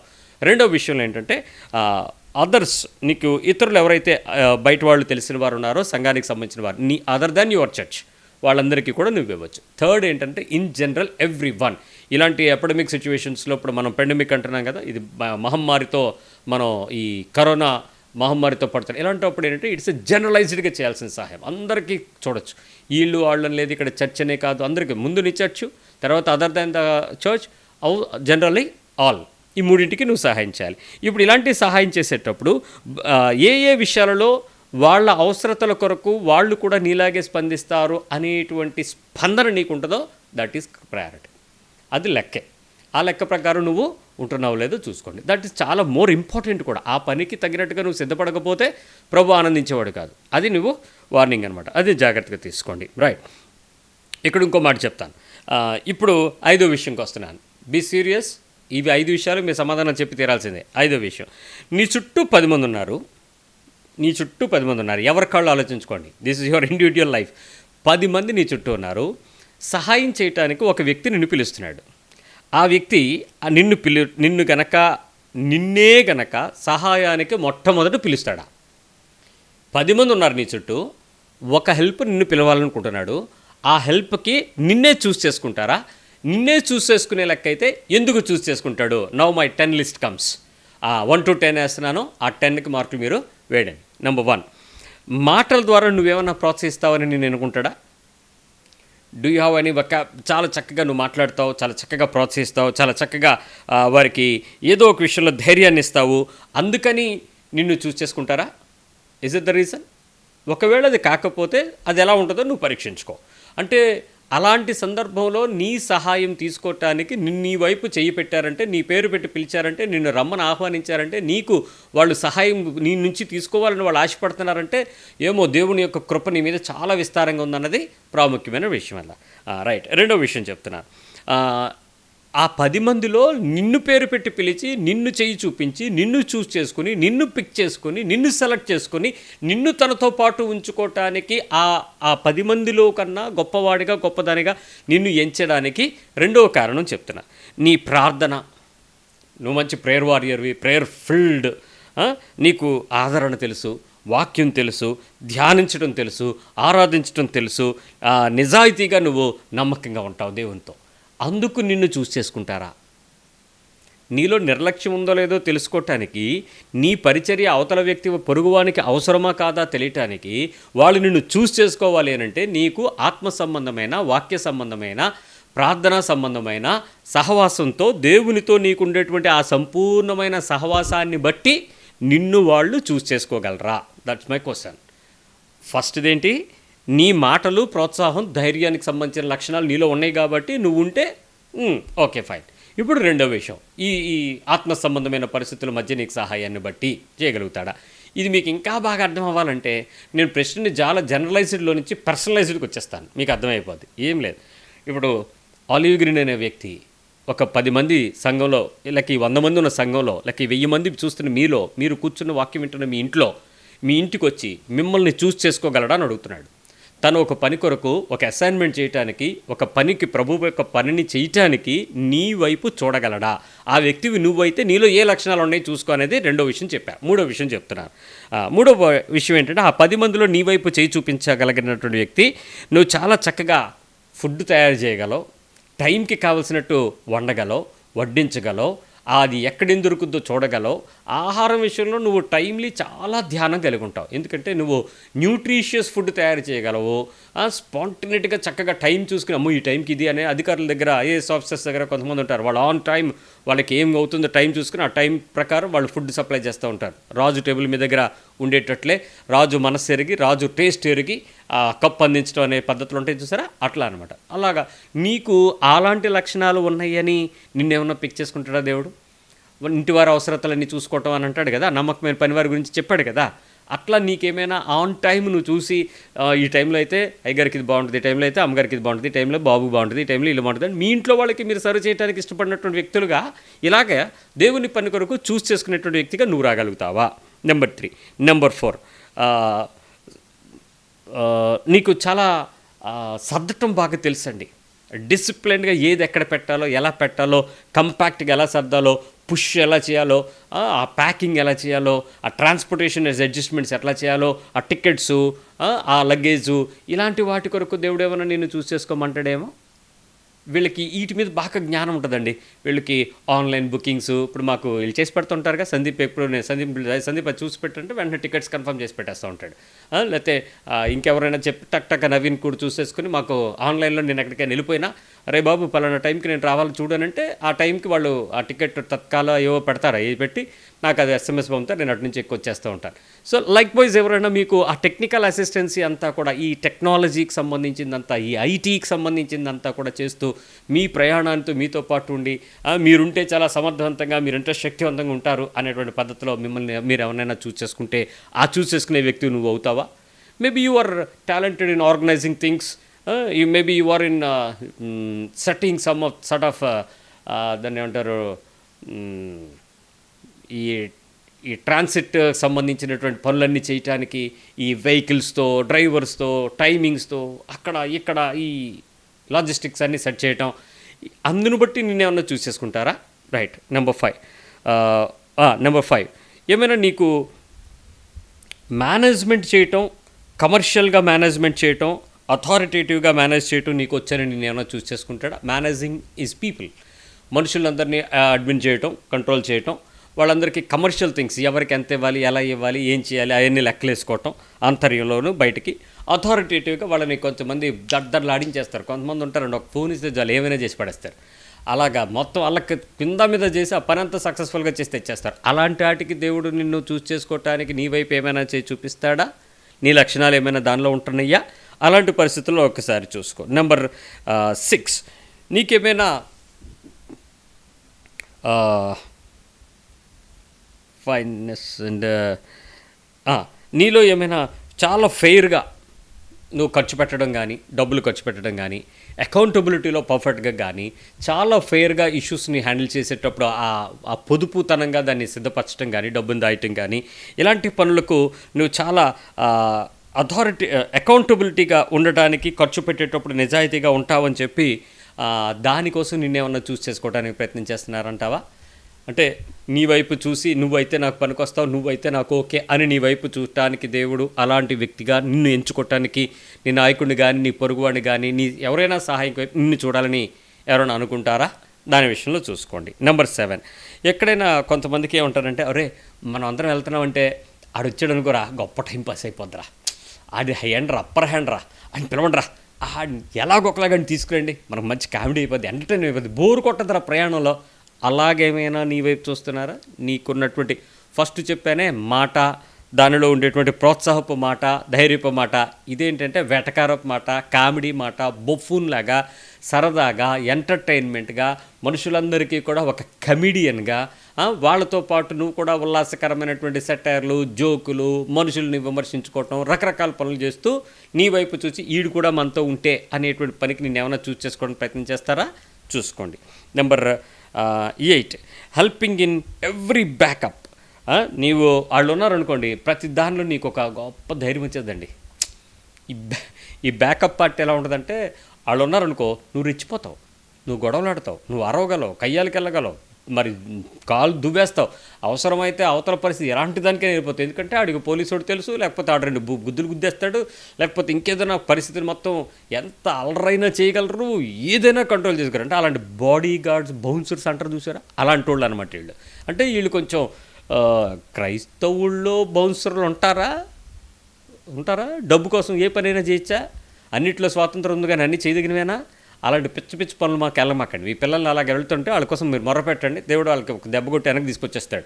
అంతేగాని పలానా పాస్టర్ గారి దగ్గర మా వాడు బౌన్సర్ అంది మొన్న ఒక ఆవిడ వచ్చి, బుర్రందా నీకు, ఆ పాస్టర్ దగ్గర బౌన్సర్ రావడం ఏంటి, ఆ పాస్టర్ దగ్గర శిష్యుడు అయ్యాడంటే నేను సంతోషించేవాడిని, బౌన్సర్ రావడం ఏంటి వెనక్కి పిలవాను అంటే, అదేంటండి బ్రదరు, అందరూ ఆడి దగ్గర ఉంటే, పాస్టర్ గారి దగ్గర ఉంటే మీరు ఎప్పుడైనా వస్తే మిమ్మల్ని డైరెక్ట్గా తీసుకెళ్ళిపోతాడా? అదే వద్దు. ఆ పనికి వాళ్ళ దగ్గరికి వెళ్ళటానికి వీళ్ళని పట్టుకోవడం ఏంటి? ప్రభుతో మాట్లాడితే వచ్చి నీ కాళ్ళ దగ్గర కూర్చుంటాడు, నువ్వెందుకు వాళ్ళ దగ్గరికి వెళ్ళాలి? ఎందుకు మీ ఓడి వాళ్ళ దగ్గర జీతానికి పని చేయాలి? లేదా మా తప్పు పని అని అంటే ఆవిడకి అప్పటి వరకు అది క్రేజీ అనుకుంటుంది, అది మంచి ఉద్యోగం, చాలా బాగా చూసుకుంటారంట అనుకోండి. రేపొద్దున ఆడి మీద ఎవడైనా అటాక్ చేస్తే ఫస్ట్ పోయేది నీ కొడుకే. మీ పాస్టర్ని దేవుడు చూసుకుంటాడు, ముందు నిన్ను చూసుకోలేడు ఎవడు చూసుకో నీ కొడుకుని అంటే, అవును కదా పాస్టర్ గారు కదా మానిపించాను. అంటే చాలామంది అలాంటి వాళ్ళు మనతో ఉంటే, ఒకడుంటే మనకు చాలా ధైర్యం అని చెప్పి మనం కొన్ని పనులు కొంతమందిని పికప్ చేస్తుంటాం. అలాంటి పికప్ ఏమైనా ఇలాంటి పరిస్థితుల్లో నీ వైపు చూస్తున్నారేమో చూసుకో. గొడవలకి, కయ్యాలకి, వంత పడడానికి నీ వెనకాతలు. నెంబర్ 9, కొంతమంది ఆర్గ్యుమెంట్ చేయడానికి పబ్లిక్ రిలేషన్స్ కలిగి ఉండి చాలా పెద్ద పలుకుబడిని కలిగి ఉండేటువంటి వారు కొంతమంది ఉంటూ ఉంటారు.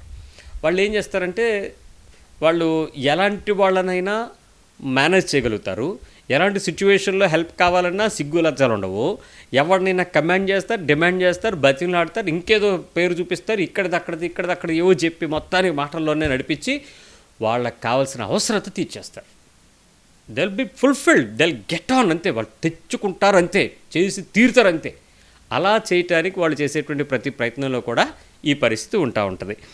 ఈ పనిలో ఈ అరేంజ్మెంట్స్ చేయాల్సి వచ్చేటప్పుడు అలాంటి థింగ్స్ అన్నీ చేయటంలో మాత్రం వాళ్ళు నీ వైపు చూస్తూ నిన్ను పిలుస్తానికి ప్రయత్నం చేస్తారేమో చూసుకో. ఇది చాలా ప్రమాదకరమైన పరిస్థితి.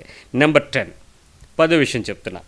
చాలా జాలి, దయ, ప్రేమ, ఆర్ద్రత, సహాయము, సమానత్వం, ఇలాంటి మంచి లక్షణాలన్నీ నీకుండి ఎప్పుడు దేవుని భయంతో ఉంటావని నీ వైపు చేపడతారా? ఐ రిపీట్, జాలి, దయ, ప్రేమ, సమానత్వం, సహాయం, ఆ, మరి ఉదారత, ఇలాంటి మంచి లక్షణాలు కలిగి ఎప్పుడూ కూడా దేవుని యొక్క పరిశుద్ధ భయంతో ఉండేటువంటి వ్యక్తులైనటువంటి వ్యక్తి వైపు చూచి నువ్వు నాతో వస్తావా అని నిన్ను పిలుస్తారా? ఇప్పుడు నేను మిమ్మల్ని మొదట 5 ప్రశ్నల్లో నుంచి 10 ప్రశ్నలు చెప్పా. ఈ 10 సమాధానాలలో ఈ కింద చెప్పినటువంటి లిస్టును చూసారా, 1 to 10, ఇవేంటంటే ఒక మనిషిని మరొక మనిషి ఎందుకు పట్టించుకోవాలి అనేటువంటి సందర్భాలు మీకు కలిపి చెప్పాను. కానీ ఇలాంటి సందర్భాల మధ్య నువ్వు మనుషుల్ని పట్టించుకునేవాడిగా తయారైతే నేను ముందు చెప్పినటువంటి కొంతమంది గనులైన వారు, పేదలైన వారు అని చెప్పాను చూసావా, వాళ్ళని మీరు పట్టించుకోకపోతేనే ఇలాంటి వాటిని మీరు పట్టించుకుంటారు. ఇక్కడ ఆ ఎంపికలో ఇలాంటి లక్షణాల వైపు నువ్వు మంచి అనుకుని గొప్ప అనుకుని నువ్వు లోపలికి వచ్చినా, అది నీ భక్తిని బట్టి వచ్చినా, నీ శక్తిని బట్టి వచ్చినా, నీ యుక్తిని బట్టి వచ్చినా, నీ జ్ఞానమును బట్టి వచ్చినా, నీ తలాంతులను బట్టి వచ్చినా, ఐఎమ్ సారీ, దేవుడు వాటిని చూడడో. వాటిని చూసి నిన్ను పట్టించుకున్నావా లేదా అనేది అనడో. నువ్వు దేవుడిని పట్టించుకునేటువంటి పద్ధతిలో నీ పొరుగువానితో నువ్వు ప్రవర్తించే తీరులో అవతల వ్యక్తి బహు చిన్నవాడుగా, బహు ఎన్నిక అయిన వాడుగా లేని వ్యక్తిని, ఒక చిన్న పిల్లోడిని తీసుకొచ్చి నా పేరట ఇలాంటి వాడిని చేర్చుకుంటే పరలోక రాజ్యంలో ఉంటాడని చెప్పాడు. అంటే అర్థం ఏంటి? అలాంటి చిన్నపిల్లడికి ఏమిస్తావు? అడిగి పలుకుబడి ఉందనా, అడిగి ధైర్యం ఉందనా, అడిగి డబ్బు ఉందనా, అందం ఉందనా, మాటకర్తనం ఉందనా, భక్తి ఉందనా? ఏమీ లేని చిన్నపిల్లడు మనస్తత్వంతో ఉండే వ్యక్తిని తీసుకోమంటే నీకేం అర్థమవుతుంది? అన్నీ ఉన్నోడిని ఎంపిక చేసావు చూడు. నువ్వు అలాంటి వాళ్ళలో ఉండడానికి నీకు ఇది ఒక మంచి లక్షణం అనుకుంటున్నావు చూడు. దీనిలో నేను ఇంకా చదువు, నీ డిగ్రీలు, నీ సర్టిఫికెట్లు, నీ ఉద్యోగాలు, నీ ప్రొఫైల్స్ ఇవేం పెట్టలా. ఎందుకంటే అవి దేవుని దృష్టికి సున్నా. అవి అస్సలు పట్టించుకోడు. దేవుని కొరకు నువ్వు ఏ ప్రదేశంలో సాక్షిగా బ్రతకాలో ఆ సాక్షిగా బ్రతకటానికి కావాల్సినటువంటివి అవన్నీ ఇవ్వడం ద్వారా ఆ ప్రదేశంలో నిన్ను తన పనికి ఫుల్ టైం పని చేయడానికి వాడుకుంటానికి పెట్టాడు. ఉద్యోగం అనేది, ఆ ప్రొఫైల్ అనేది. దానినేమో నువ్వు డబ్బు సంపాదించుకోవడానికి వాడుకుని మనుషులతోనేమో నిర్లక్ష్యంగా ప్రవర్తిస్తే నీ ధోరణంతటికి కూడా తీవ్రమైన శిక్ష భరిస్తావు. జాగ్రత్త, దాన్ని నువ్వేం తప్పించుకోవడానికి కుదరదు. అందుకనే ఇలాంటి పరిస్థితుల్లో ఉండేటువంటి వ్యక్తులందరితో మనం ప్రవర్తించే తీరుని చాలా జాగ్రత్తగా పరీక్షించుకోవాలి. ఇప్పుడు నీ విషయాలలో చాలా క్యాజువల్గా ఏమైనా పనులు నువ్వు చేస్తే సీరియస్గా చేయాల్సిన పనులు నువ్వు చేయలేని ఉంటాయి. ఈ రెండింటికి మధ్యలో నువ్వు తారతమ్యం చూసుకోవాలి. సీరియస్గా చేయాల్సిన పని వేరు, క్యాజువల్గా చేయాల్సిన పనులు వేరు. నిర్లక్ష్యత అనేది సీరియస్గా దాటాలి, సీరియస్గా గెలవాలి, అది ఖచ్చితంగా చూడాలి, జాగ్రత్తగా ఉండాలి. ఏ మనిషిని నువ్వు పోగొట్టుకోవడానికి వెళ్ళేది, ఏ పొరుగువాడిని నిర్లక్ష్యంగా చూడటానికి వెళ్ళేది. చిన్న పెద్ద పట్టించుకోవద్దు, గొప్ప ధనిక చూడొద్దు, మంచి నీగ్రోవాడ అమెరికన్ పట్టించుకోకు. ప్రతి సందర్భంలో వ్యక్తి అని కనపడ్డాడంటే, జీవంతో ఉన్నాడు అంటే భయంతో దైవత్వాన్ని చూడగలిగిన వాడు యేసు ప్రభు. అలాగును నువ్వు చూడకపోతే నిన్ను పరీక్షిస్తాడు, నిన్ను ప్రశ్నిస్తాడంతే. నువ్వు పట్టించుకునే స్థాయిలో నీ స్థాయికి తగినట్టా కాదా, మన సోషల్ ఎకనామికల్ స్టేజే కాదా, మన ప్రొఫైల్ మ్యాచా కాదా, మంచి ఎడ్యుకేటెడ్ ఫ్యామిలీయే కాదా, మనకు వెల్త్ ఎవడండి? యేసుప్రభు ఏది పట్టుకెళ్తావని చెప్పాడండి నిన్ను? నువ్వు దేవుని రాజ్యంలోకి వెళ్ళాలనుకుంటే వీటన్నిటి విషయంలో వదిలేసి మానవత్వమైన సమానత్వం వైపు చూడటానికి ప్రయత్నించే. దేవుని ప్రేమ వేరు. ఇవాళ మీరు పేపర్ చూసారా? మీరు నిన్న మన పేపర్లో నేను చూశాను. దానిలో క్రికెట్ హీరో గౌతమ్ గంభీర్ తన పని మనిషి చనిపోయింది. తన పని మనిషిది ఒరిస్సా. ఆమె చనిపోతే ఆ బాడీని తీసుకుని ఒరిస్సా రావాలంటే ఈ రోజు పరిస్థితుల్లో ఎక్కడ తనున్న పూణే నుంచి ఇక్కడికి ఇంపాసిబుల్. ఏం చేశాడు తెలుసా? అంత్యక్రియలు ఆవిడవన్నీ దగ్గరుండి తనే చేశాడు. He himself has committed everything. Gambhir's families అంటే మీరు చూసుకోండి, వాళ్ళందరూ కూడా హై ప్రొఫైల్ ఫ్యామిలీస్. అలాంటి కుటుంబాలలో ఉన్న వ్యక్తి తన ఇంట్లో పని మనిషి తన మనిషిని, తన కుటుంబ సభ్యురాలని భావించి ఆమె అంత్యక్రియలు చేశాడు. నువ్వు ఇంట్లో చాలాసార్లు తిండి దగ్గర సమానత్వంగాను, బట్ట దగ్గర సమానత్వంగా చూసినా నీ హృదయంలో సమానత్వం ఉంటుందా? ఖచ్చితంగా ఉండదు. చూసుకో.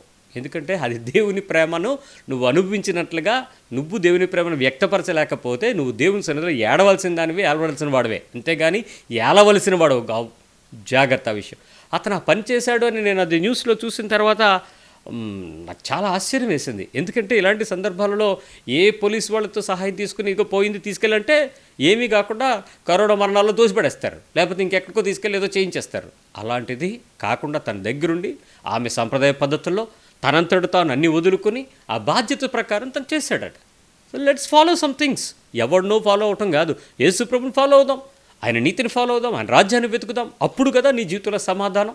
ప్రయత్నించేద్దాం. ఎందుకంటే మోసపోయినటువంటి పరిస్థితులలో ఏదో నీతిని అనుసరించి న్యాయమును కొనసాగించటం, బలులర్పించటం కంటే యెహోవాకు ఇష్టమన్న విషయం మనకు తెలుసు కాబట్టి ఆ నీతి ప్రకారం దేవునికి ఇష్టమైన పనిని చేద్దాం. ప్రభువు మెప్పుకుని, ప్రభువు యొక్క ఘనతను, ప్రభు ఎదుట గుర్తింపును, ప్రభు రాజ్యంలో స్థానాన్ని నువ్వు రా, భూమి మొదటి నుంచి ఆశీర్వదించబడిన వాళ్ళందరి కోసం ఉంచాను, దానిలో నువ్వే ఉన్నావు, దా నా పక్కన కూర్చో అని చెప్పాలి. ఆ స్థాయికి ఎదుగుదామా? నిర్లక్ష్యత లేని జీవితాన్ని జీవిద్దామా? ఏ విషయాలలో మనం ఇంకా లోక సంబంధమైన పరిస్థితులను చూసి అధిక ప్రాధాన్యతలు ఇస్తూ దేవుని సంబంధమైన ప్రాధాన్యతలు తక్కువ ఇస్తున్నావేమో చూసుకుని మనుషులతో నిర్లక్ష్యం లేని ఆత్మీయ జీవితాన్ని ప్రతిగా సంపాదించుకోవడానికి ప్రయత్నించేద్దాం. ప్రార్థన చేసుకుందాం. మహాప్రేమ కలిగిన తండ్రి, పరిశుద్ధమైన దేవానికి వందనాలు, స్తోత్రాలు చెల్లిస్తున్నాం. మరొకసారి ఈ రాత్రికాల సమయం మమ్మల్ని హెచ్చరిస్తున్న నీ విధానానికి వందనాలు. ఈ లోక మాలిన్యత మా చుట్టూ ఉంది. దాన్ని మేము దాటాలని చాలాసార్లు తిప్పలు పడతాం, కానీ మేము పొందలేము. అయినప్పటికీ పొందినట్లుగా నటించే జీవితం మాలో ఉన్నాయి. వాటిని దాటి క్రీస్తు యొక్క సంపూర్ణతలోకి మేము రావాలని ఈరోజు మాతో మాట్లాడుతూ హెచ్చరిస్తున్నాం. దానికి తగిన సంపూర్ణతను మేమందరం కూడా సంపాదించుకుంటూ మాకు నేర్పించండి. అలాగే లోక మాలిన్యత మా చుట్టూ ఉంది. మమ్మల్ని ఎంపిక చేసేటప్పుడు మా గుణలక్షణాలను, మా తెలివితేటలని, మా సంపాదనలను, మాకున్నటువంటి భౌతిక అద్భుతమైన విలువైన వాటిని చూడాలనుకుంటాం. కానీ ఒక వ్యక్తిని ప్రేమించడంలో మేము క్రీస్తు యొక్క ప్రేమనే గనక మేము ప్రేమించే స్థాయికి ఎదగకపోతే నిర్లక్ష్యం అని అంటున్నాం ఈరోజు. కాబట్టి మనుషుల దగ్గర టేక్ ఇట్ ఈజీగా వదిలేక ప్రతిదారిని బాధ్యతాయుతంగా, ప్రేమయుతంగా, సంపూర్ణతగా తీసుకొని నీలో నిలిచి ఫలించినట్లు సిద్ధపరచమని మరొకసారి ప్రభువా, ఈ రాత్రికాల సమయం ఆయా ప్రపంచాలలో కరోనా మరణాలతో వేదన చెందుతున్న కుటుంబాలను జ్ఞాపకం చేసుకొని అది నీ పిలుపని వారు అర్థం చేసుకోవడానికి సహాయం చేయండి. అలాగే వ్యాధి తీవ్రత పెరుగుతున్న రోజుల్లో మేమున్నాం. ఆఖరి దినాలని మాకు అర్థమవుతున్నాయి. ప్రతి ఒక్కరూ సిద్ధపడినట్లు సహాయం చేయండి. ఎవరు వ్యాధితో బాధపడుతున్నారో వారి కుటుంబాలందరినీ జ్ఞాపకం చేసుకోండి. సహాయ పరిచర్య చేస్తున్న శానిటరీ సిబ్బంది, డాక్టర్స్, మెడికల్ సిబ్బంది, non medical, paramedical, police department, revenue department, అనేక మంది స్వచ్ఛంద సేవా సంస్థలు పనిచేస్తున్నటువంటి మంత్రివర్గాలు, వారందరినీ కూడా జ్ఞాపకం చేసుకోండి. ఈ ఒకరి వల్ల ఒకరికి వ్యాప్తి చెందకుండానట్లు నీవు దానిని ఆజ్ఞాపిస్తే ఆ క్రిమి ఖచ్చితంగా కంట్రోల్ అవ్వగలదని మాకు తెలుసు. కాబట్టి నీ సన్నిధిని మేము గోజాడుతూ ప్రతి ఒక్కరూ క్షేమంగా ఉన్నట్లు నీవే బలపరిచి నడిపించమని మహిమ ఘనత నీకు ఆరోపిస్తూ యేసు పరిశుద్ధ నామములో ప్రార్థిస్తున్నాం తండ్రి. ఆమేన్. తండ్రి అయిన దేవుని యొక్క ప్రేమ, కుమారుడైన క్రీస్తు కృప, పరిశుద్ధాత్మ యొక్క అన్యోన్య సహవాసం నీ ముందు తల వంచిన సార్వత్రిక ప్రతి సంఘమునకును, ప్రతి కుటుంబములో ఉన్న సంఘమునకును సదాకాలము తోడేయండి, బలపరిచి నడిపించును గాక. ఆమేన్. అందరికీ వందనాలు. ప్రభు మీ పక్షంగా ఉన్నాడు. ప్రభు మీతో ఉన్నాడు. మేమందరం క్షేమంగా ఉన్నాం. కుటుంబం అంతా క్షేమంగా ఉంది. సంఘంలో ఉన్న వారి క్షేమ సమాచారాలు తెలుసుకుంటున్నాం. అందరూ సంతోషంగా ఉన్నారు. మీరు కూడా ధైర్యంగా, క్షేమంగా, ఆరోగ్యంగా, సంతోషంగా ఉండాలని, త్వరలో మనందరం కలుసుకోవాలని మా ఆశ, ప్రార్థన. ప్రభు మిమ్మల్ని దీవించును గాక. God bless you all. Thank you.